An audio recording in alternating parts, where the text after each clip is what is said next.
Hello my dear शूरवीर, कैसे हैं आप सब। जी हाँ, मैं बिल्कुल ठीक हूँ और उम्मीद करता हूँ आप अपनी जगह पर कुशल मंगल हैं। तो चलिए आगे बढ़ते हैं। आज हम लेकर आए हैं एलिमेंट्स ऑफ कंपनी लॉ में what is formation of company. जी हाँ, what is incorporation of company, क्या है कंपनी का जन्म। चलिए जानते हैं। कई लोगों के मन में सवाल उठेगा, कई लोगों के मन में जवाब होगा। तो चलिए सवाल जवाब दोनों खेलते हैं। ओके, आगे बढ़े। नॉर्मली देखिए, रजिस्टरिंग या फिर कहिए incorporating with ROC. ROC is nothing but a branch of government, ठीक है। रजिस्ट्रार ऑफ कंपनी, ठीक है। आपको ये तो पता ही है कि कंपनीज एक्ट 2013 कंपनी के लिए बना हुआ है और ये सारा चीज कौन रेगुलेट कर रहा है, गवर्नमेंट। अब गवर्नमेंट तो बहुत बड़ा कंसेप्ट है, उसके पास मल्टीपल डिविजन्स हैं, ब्रांचेस हैं। तो उसमें से एक ब्रांच है MCA, ministry of corporate affairs. तो ये जो एमसीए है ये पूरी तरह से कंपनी को कंपनी के ऊपर ध्यान देता है, रेगुलेट करता है। अब एमसीए में भी बहुत सारे ब्रांचेस हैं, ठीक है कि नहीं, उनको अलग अलग काम दिया गया है। तो एक काम है दिया गया है आरओसी को, रजिस्ट्रार ऑफ कंपनी को, ठीक है। और उन कई सारे कामों में आरओसी का एक काम है कि भैया जो कोई भी बिजनेस स्टार्ट करना चाहता है by the route of company, तो उसको कंपनी इनकॉर्पोरेट करनी पड़ेगी। तो तू इनकॉर्पोरेशन का काम संभाल। जो लोग कंपनी स्टार्ट करना चाहते हैं वो तेरे पास आएंगे, आई मीन आरओसी के पास आएंगे, और वो तेरा जो भी प्रोसीजर है as per companies act 2013 follow करेंगे।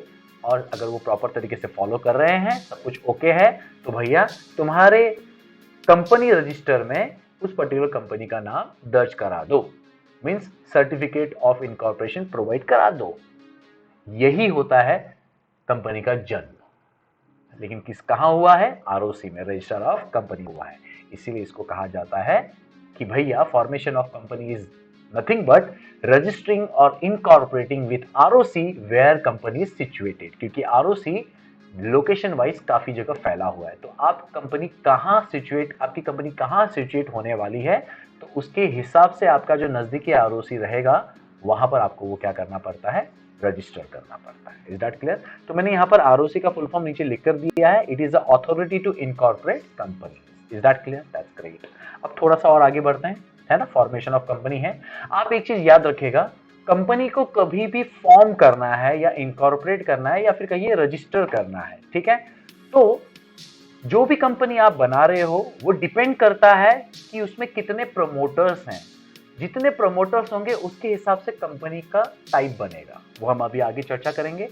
और किस कंपनी का कैपिटल स्ट्रक्चर कैसा है, मींस लाइबिलिटी कैसी है, उसके हिसाब से भी वो कंपनी का कैटेगरी बनेगा, वो भी हम डिस्कस करेंगे, ठीक है। तो सिंपल वे में कहूं तो तीन टाइप की कंपनी है जो हम इनकॉर्पोरेट सकते हैं। तीनों की तीनों हम कर सकते हैं, लेकिन अलग अलग कंपनी बनेगी।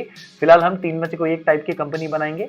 तो जो भी टाइप की हम कंपनी बना रहे हैं उसमें हमको सबसे पहले ये देखना है कि भैया ये टाइप की अगर मैं कंपनी बना रहा हूं तो फिर कितने प्रोमोटर्स उसमें चाहिए, ताकि फिर मैं कंपनी को इनकॉर्पोरेट सही तरीके से कर पाऊं as per the law rule. और उस कंपनी का कैपिटल स्ट्रक्चर आपको डिसाइड करना पड़ता है, ठीक है कि नहीं है। तो उस बेस पर फिर आपकी कंपनी का नाम आता है कि ये कंपनी आपकी ये है और आपकी कंपनी का कैपिटल स्ट्रक्चर ये है। Is that clear, simple. ये जो प्रमोटर हैं, ये मैं आपको एक और चीज बता देता हूं। यहाँ पर देखो, आपने प्रमोटर वर्ड सुना है। Promoter is nothing but natural artificial person. Artificial person का मतलब होता है कोई फर्म, ठीक है कि नहीं। एक कंपनी दूसरे कंपनी को इनकॉर्पोरेट कर सकती है क्योंकि लीगल एग्जिस्टेंस है। इज दैट क्लियर और नॉट, सिंपल वे। तो पर्सन चाहे वो नेचुरल हो या आर्टिफिशियल हो, वो takes initiative efforts to form the company. देखो, कंपनी को जन्म देना है तो किसी ना किसी को तो स्टार्ट करना पड़ेगा, पहल करनी पड़ेगी, है ना। अब जब कंपनी इनकॉर्पोरेशन स्टेज में आएगी, प्लीज ध्यान से सुनना, जब कंपनी इनकॉर्पोरेशन स्टेज में आती है तब वहां पर डिसाइड होता है कि कंपनी के first member means subscriber of memorandum, हम आगे चर्चा में लेंगे उसको, वो कौन बनेंगे और कंपनी के डायरेक्टर्स कौन बनेंगे, वो सब इनकॉर्पोरेशन स्टेज के टाइम पर होता है। इज दैट क्लियर और नॉट। लेकिन उससे पहला भी एक स्टेज होता है, दैट इज कॉल्ड प्रमोशन, ठीक है। उस समय प्रोमोटर्स की जरूरत होती है क्योंकि देखो पहला ही स्टेज है प्रमोशन। तो प्रमोशन कौन करेगा, प्रमोटर। जिसे भी बिजनेस स्टार्ट करना है वो कंपनी के तौर पर स्टार्ट है तो वो एज एन प्रमोटर सामने आता है, ठीक है कि नहीं है। और ये भी याद रखिएगा कि यही प्रमोटर बाद में नॉर्मली मेंबर्स भी बनते हैं और डायरेक्टर भी बनते हैं, ठीक है कि नहीं है। चलो मोटा मोटा कहा है मैंने, लेकिन यहां पर अगर आपको सिंपल वे में समझना है तो यही है, company which is incorporated with ROC will be considered as, that is the formation of company. और हम लोग जो हैं according to number of promoters and according to capital structure company क्या करते हैं, फॉर्म करते हैं, दैट्स इट। चलो आगे बढ़ते हैं। तो भैया company based on number of promoters देखना है तो कैसे हैं, एक आप प्राइवेट कंपनी बना सकते हो, या 1% कंपनी बना सकते हो, या पब्लिक कंपनी बना सकते हो, which is already discuss, you know very well what is the private 1% public company, तो यहाँ पर हम उस पर चर्चा नहीं करेंगे। और आपको ये भी पता है कि मिनिमम रिक्वायरमेंट क्या है, but we are talking about the promoter, तो कंफ्यूजन नहीं होना है। कंपनी को इनिशियल स्टेज में इनकॉर्पोरेट करने के लिए प्रोमोटर ही होते हैं, तो यहाँ पर भी सेम फंडा है। 1% कंपनी के लिए एक प्रोमोटर कम से कम चाहिए, एक ही प्रमोटर चाहिए।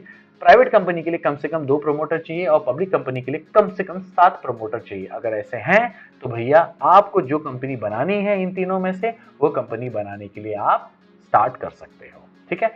वेट, इसके साथ साथ कि भैया कंपनी का कैपिटल स्ट्रक्चर कैसा है वो भी डिसाइड कर लेना रहता है। प्राइवेट कंपनी चूज करो या 1% कंपनी चूज करो या पब्लिक कंपनी चूज करो, डजंट मैटर, लेकिन जो भी कंपनी आप चूज कर रहे हो उसका जो कैपिटल स्ट्रक्चर है वो क्या है। That means company limited by guarantee आपको चाहिए, कंपनी लिमिटेड बाय शेयर्स आपको चाहिए, या अनलिमिटेड लाइबिलिटी वाली कंपनी चाहिए, वो आपको डिसाइड करना होता है।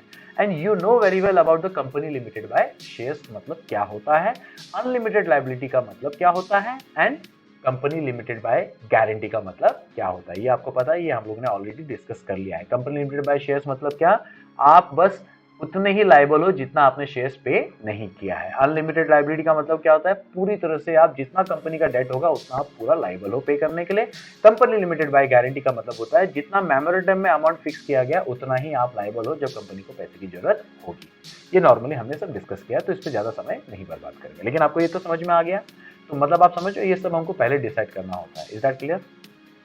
तो मोटा मोटा अगर मैं बात करूं तो फॉर्मेशन ऑफ कंपनी में हमने ये समझ लिया है कि जिस दिन आरओसी ने कंपनी इनकॉर्पोरेट करने का थप्पा लगा दिया, मतलब यही है फॉर्मेशन ऑफ कंपनी। और हम लोग यहाँ पर कंपनी 3 टाइप की बना सकते हैं, नंबर ऑफ प्रोमोटर्स के बेस पर और कैपिटल स्ट्रक्चर के बेस पर। तो अगर हमको प्राइवेट कंपनी बनानी है तो वो दो प्रोमोटर कम से कम चाहिए। अब आपको ये बनाना है या ये बनाना है या ये बनाना है, ये आपका लुक है। अगर आपको 1% कंपनी बनानी है तो कम से कम एक प्रोमोटर लगेगा, और सेम आपके लिए यही फंडा है कि कैपिटल स्ट्रक्चर आप तीनों में से कोई भी चूज कर सकते हैं। If you want to make a public company then you need at least 7 promoter and same capital structure आप तीनों में से कोई भी चूज कर सकते हैं। That's it, this is about the formation of company. लेकिन यहां पर हमने अभी फॉर्मेशन का स्टेजेस डिस्कस नहीं किया कि फॉर्मेट बोल रहा हूं, कंपनी को फॉर्म करने के लिए प्रॉपर स्टेजेस क्या है, पहला क्या करना है, फिर क्या करना है, फिर क्या करना है, ये एक प्रॉपर स्टेजेस होते हैं जो हम अगले वीडियो में डिस्कस करने वाले हैं। ठीक है, तो चलिए मिलते हैं अगली बार, तब तक के लिए हौसले बुलंद, कामयाबी तुरंत, because attitude matters but positive. Thank you.